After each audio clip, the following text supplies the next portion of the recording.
Today we're gonna be testing out if I'm a truly elite athlete. We're gonna be doing one of the most important tests that has to do with the heart and lungs. We're doing a VO2 max test today, which is terrifying because you basically have to move yourself so fast for a set amount of time to your absolute maximum. We're gonna do that today and just see how fit I am. I'm hoping that I am fit, but we're gonna find out. In its simplest form is your body's ability to use oxygen to produce muscular work. Today we're gonna test it at a maximal capacity because it's gonna give us a reflection into your cardiorespiratory fitness. Like you said, you're here for athletic reasons.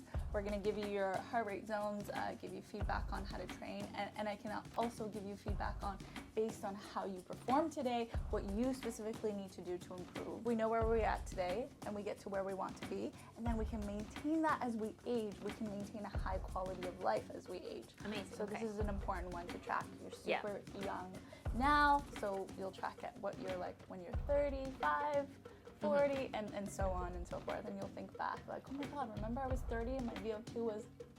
We'll find out today.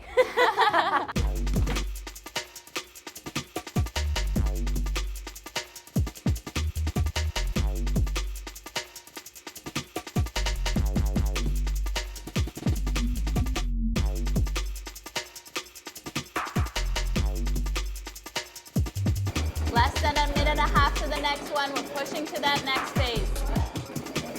Okay, hold on.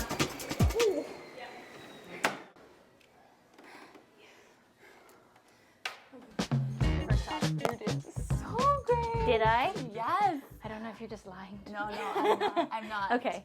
The Garmin predicted 49. Yeah. I predicted in the 50s. Who knows? Maybe we'll touch 60. Yeah. You got 58.5. No way! Yeah! That's actually really good. That's excellent. Yay! For your age and sex, you're Okay. ranked as superior. Oh, let's go! 99th percentile. You're in the top 1% for your age and sex, of course. I mean, you have to know that. No, I actually, because I'm so bad at cardio endurance, I was well prepared to be like below average. Definitely way above average. Yay! We obviously never want to really compare ourselves to the average population. It's not doing so great. But Yeah. of course, good to know that we're top 1%. Wow, I feel so good about myself. This is a great way to start my morning. See, and you were so nervous about coming. I was literally so nervous. I was texting Patrick and I was like, yo, I'm dreading today. You did really great. The heart rate of 116, 123 being your specific zone 2. So it's quite tight. Okay, yeah. So when you're doing zone 2 training, you have to be very meticulous. Okay. And make sure you're in and around that 120 range. Okay. Right? So do you do zone 2 training right now? I do, but I was doing zone 2 training at like 120 to 130. So definitely Okay. higher than like what I'm actually supposed to be doing. Most people have to bring it down just a notch. Yeah. I mean, the research to support zone 2 training is very clear. So can definitely improve this number. The human body is insane. So it's definitely trainable to do better. But in terms of before coming in here, this number that you have here is your years and years and months of hard work that's led you here. It's not like the last 2 weeks that you trained for this specific test and now you have a really high number. No, there's no way to cheat. This is the system. That's why the VO2 max is so great for longevity, because you can't cheat it. Yeah, this is like truly like what my like years of training and everything like that has led me to this point. And then from here, if I want to train for again like years and time, that's when I can increase and like make it better.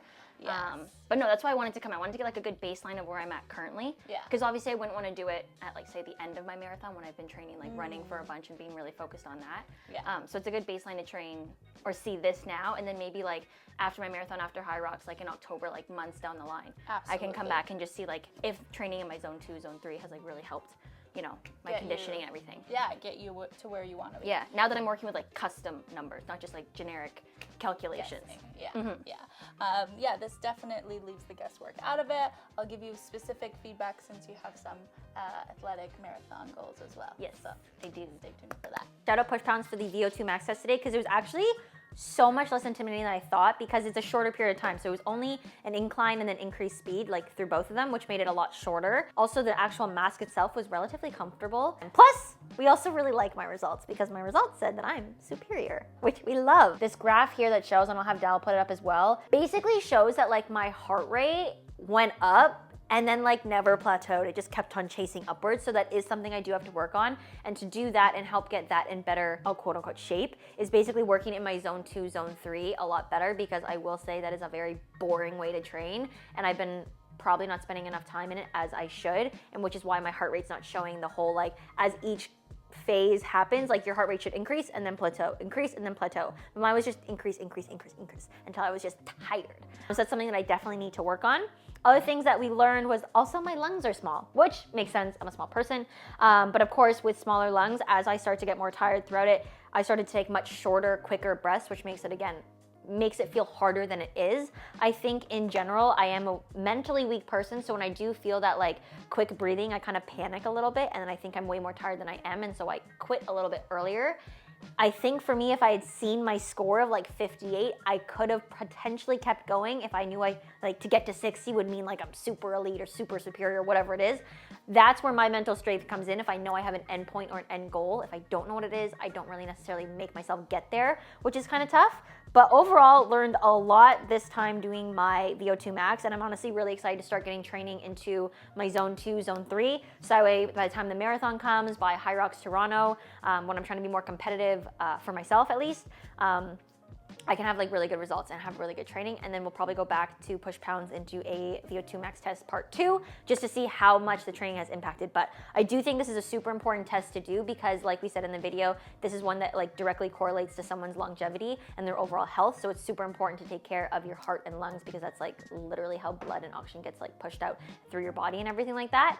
And honestly, it's also just something, if you're wanting actual custom training, this is just a great tool if you're someone who's wanting to be not only an endurance athlete, but just anyone who's wanting to like work within specific zones of their heart rate. So hopefully you guys found this video enjoyable and you learned something. I had a lot of fun, and now we can only get better from here.